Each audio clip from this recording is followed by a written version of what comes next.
Okay, here we are back in Tyrion Cuthbert, and with cases 1 and 2 behind us, it's now time to go to the Origins of Horus, case 3. I'm sorry, Tyrion. There were so many things that I wanted to tell you. So many things that I wanted to show you. But I'm afraid that I can't do that now. I need you to be strong now. This world is bleak, merciless, and unforgiving. But I've seen you. I know how bright the light within you is. Use my eyes. Peer beyond the divine gate as I once did. Use it to reclaim the future. Episode 3, Origins of Horus. Preposterous. Completely and utterly preposterous.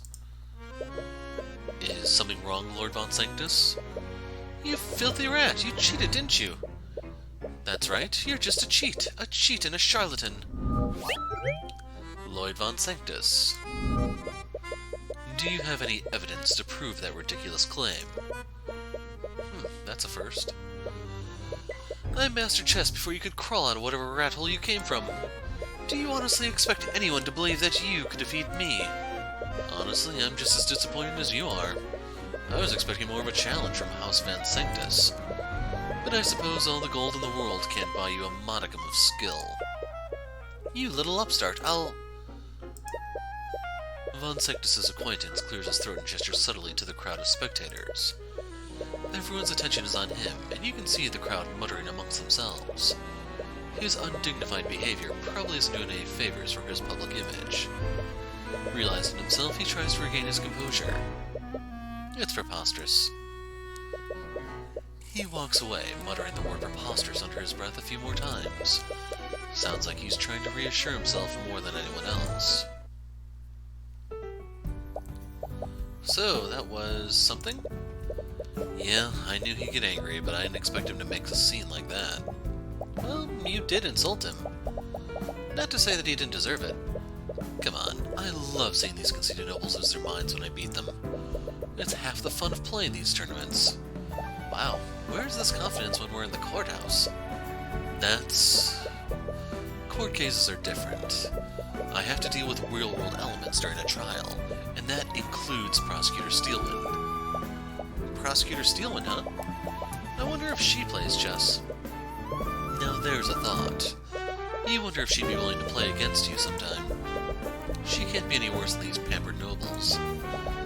Anyways, we should celebrate somewhere in town. Even if he was a pushover, you just beat one of the top-ranked chess players in the kingdom. To be honest, you had your reservations about returning to the city of Oranax. If you weren't facing one of the 4 pillars, you would have never come back here. You'd rather leave this city as soon as possible. I saw a cafe while we were walking around. The food smelled great. I'd really like to go there. We can always go to one of the cafes in the capital. There are plenty of places to choose from there. Trust me, I travel around the world. There's nothing better than food from a thriving port city. Alright, I suppose there's no harm in staying a little longer. She does have a point. The city streets seem livelier than when you last saw them. You see a lot of businesses that weren't here before, and they all seem to be very well off. Despite being a port city, Oranax used to look like a ghost town. Has the local nobility been investing in the city? You find that possibility very hard to believe. You arrive at the cafe that Celeste told you about.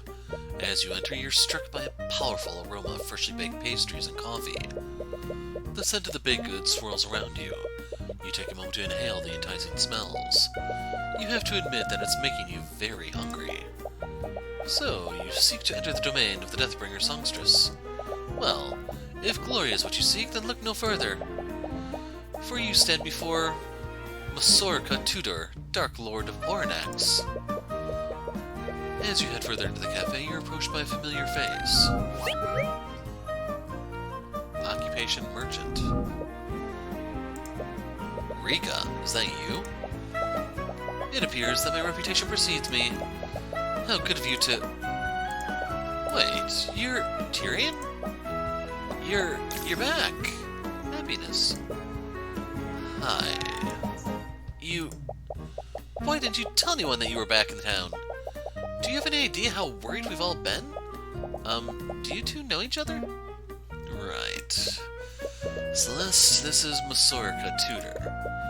I was friends with her when I lived here many years ago. Wait, you used to live here? Yeah, Ornax is actually the town I grew up in. What? But you were in such a hurry to leave before. Way to put my foot in my mouth there. You came here to eat, right? If you're still hungry, I can bring you some of our best dishes on the house. No, I couldn't possibly. Come on, don't be like that. It's been years since I've seen you. And you know how good my food is. Okay, but only for a little while. Rika sets a table for the three of you and calls over a waiter. You all place your orders. Now, tell me everything. I want to know all about what you've been doing since you left. Well, let's look around. There are some barrels stacked in the corner here. Wonder what's inside. Wait, Rika, you wouldn't happen to have lotus juice, do you? Lotus juice? What's that? Never mind. What happened to the lotus juice that you received from Miriam? I drank all of it. Already? It hasn't even been a month. There's a shelf full of drinks, mugs, and sugar behind the restaurant counter. This must be where Rika's employees prepare coffee to be served. Rika seems to have decorated the entire cafe with several plants and flowers. The greens add a fresh and earthy ambience to the restaurant. This table looks really well made. You like it? I commissioned a local carpenter to have my tables custom made. It was probably worth it. They fit with the humble and rustic vibe you got going on here.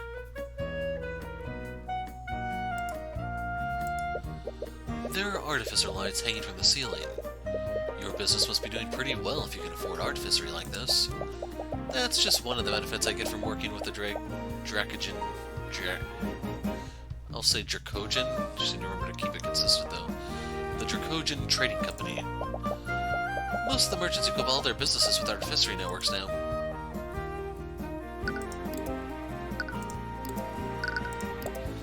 So, are you gonna introduce us? Right. This is Celeste McCoy. She's my bodyguard. Bodyguard? And Celeste, this is... as if I need such introductions. I am Masorka Tudor, Dark Lord of Ornax, High Archmagi of the Cadmium Flames, and the proud proprietor of this cafe. Oh, okay. I was friends with her when I used to live here. She's a little eccentric, but she's a good person at heart. Hey! She's also a common folk mage like you. Ah, so you come from the same humble beginnings that I do. Which spells have you mastered? I haven't really mastered any of them. I know about 7 spells, though. 7? It's almost 4 times the amount that I know. She's learned even more spells? She's been picking them up rather quickly. I've been usurped. Look at you, Mr. Big Shot. You're wearing a suit now, and you even have a bodyguard. Did you get an office job in the big city? Something like that. I'm actually a defense attorney now. A defense attorney? I see.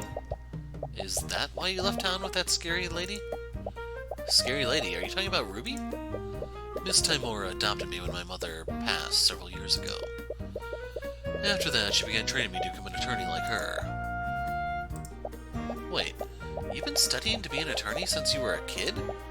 Well, I guess that explains why you're so young for a lawyer. Said the 19-year-old mercenary. Yeah, I guess you got me there. Are you the owner of this cafe, Rika? You always spoke about opening one when we were kids. Yep, and it's all thanks to the Dracogen Trading Company. The company's owner invested in my business idea after trying my food. Because of him, I was able to open up here, just like I've always dreamed. Dracogen Trading Company? I don't think I've heard of them. They're pretty small right now, and they're only operating in Ornax. But I hear that they're planning to expand their operations through Wyverngard. But I would have thought that Lord Von Sanctus would have weeded out any competition. After all, he owns one of the largest businesses in the kingdom. Lord Von Sanctus? Isn't he that pompous noble that I beat in the chess tournament this morning? Wait, that was you? I didn't even know he was a businessman.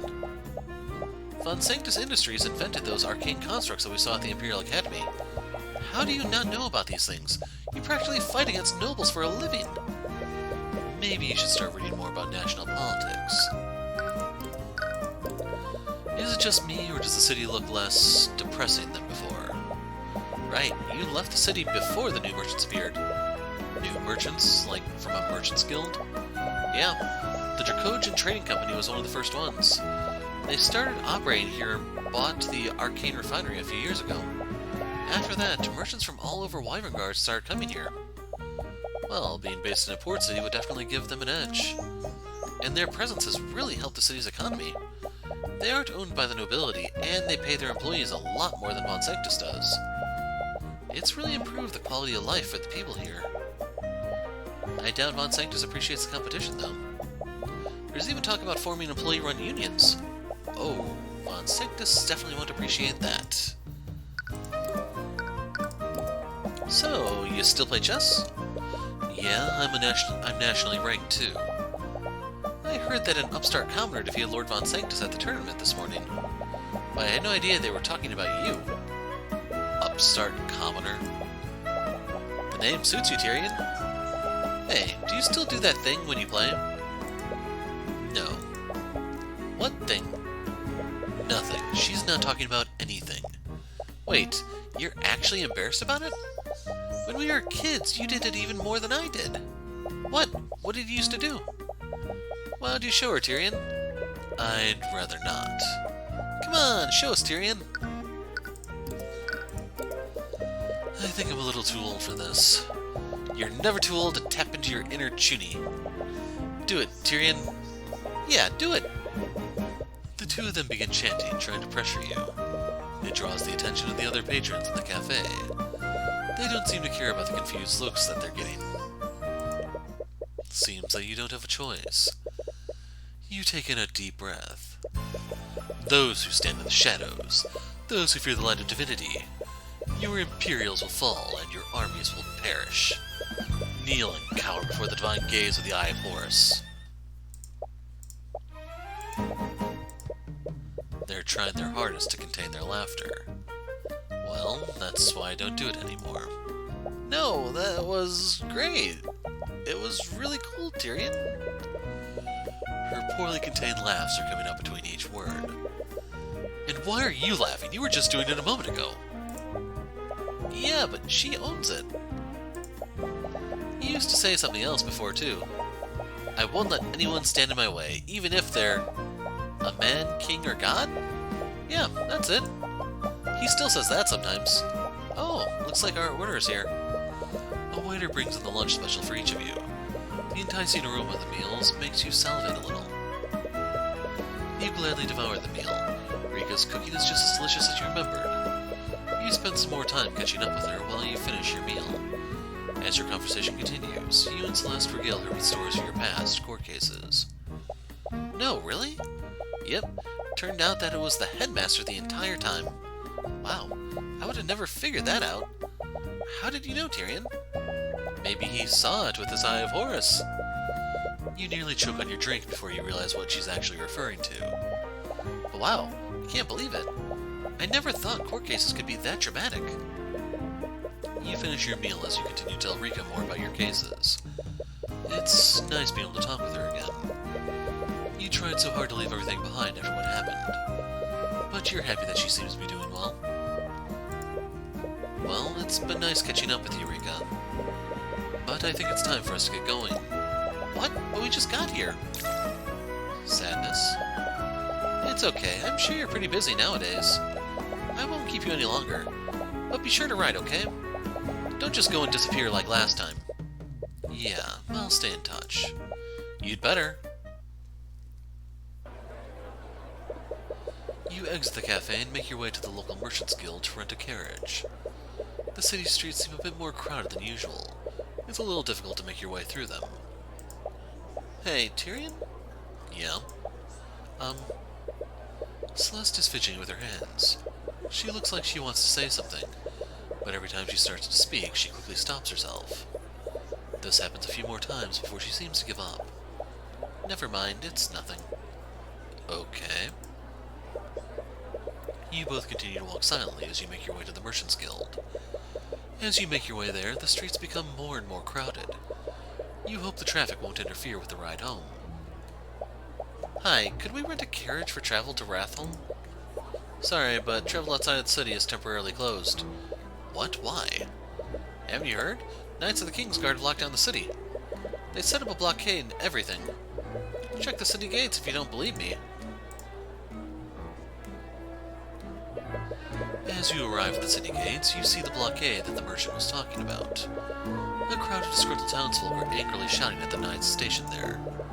This is outrageous. How long do you plan on keeping us here? Sorry, but we have our orders. We can't let anyone outside of the city until our investigation is complete. There's an investigation? Did something happen? Can you at least tell us what's going on? Why is the entire city being blockaded? Sorry, sir, we're not allowed to release that information. You'll just have to make other arrangements while we sort this out. Actually, I haven't seen you two around before. I'll need to take down your names and occupations for our records. What? Why? It's fine, Celeste. We're better off just cooperating with them. It's an invasion of privacy, but you'd rather not resist orders from the Kingsguard. I'm Tyrion Cuthbert. I'm a defense attorney. Fine. I'm Celeste McCoy, bodyguard. Thanks. You look over to the other Kingsguard. They seem to be taking notes of the people here, too. They must be making a list of everyone inside the city. But for what reason? So we get the blockade clue. I have an important engagement tomorrow. What am I supposed to do now? This can't possibly be legal. The townsfolk continue shouting at the knights, but it's clear they won't be budging anytime soon. What do we do now? You notice that it's starting to get late. We don't know how long the city will be blockaded. We should find a place to stay overnight, just in case. Well, this place looks a little familiar. You walk into a nearby tavern and see it absolutely crowded with patrons. Looks like everyone else had the same idea. Hey, welcome to the Agewind Tavern. What can I do for you? Could we get 2 rooms for the night? Sorry, can't even spare 1 room. We're completely full with the blockade and all. Wait, let me take care of this. Celeste takes out a large pouch of gold and plops it on the innkeeper's desk. Well, would you look at that? One of our rooms just opened up. Only 1? Hey, the entire city's locked down. Even with your gold, that's the best I can do for you. What, embarrassed to share a room with me, Tyrion? No, it's just... You realize that she's just teasing you like she usually does. Best not to give it any mind. Well, it's better than nothing. So, how should we... Oh, I was just kidding before. You can have the bed. I'll just sleep on the floor. What? I can't just let you. Please, we may both be commoners, but you live a cushy life in the city. I'm a mercenary. I've lived on the road for years. I sleep like this all the time. She's got you there. Alright, but tell me if you change your mind. Yeah. Hey, I didn't see you there. I was just walked past him. What? Hey, watch it. Quit shoving me. Wait, whoa! Holy crap! Pull me up! I can't hold on for much longer. You idiot. What are you doing? What? Grab his arm and pull him up. My hand. What the hell are you doing? Your grip is too tight. Stop that. Wait, I can still... No. No. What happened? I should have been able to... By the skilled lord, he fell in. No, I can use this. That's right, I can still make this look like it was all his fault.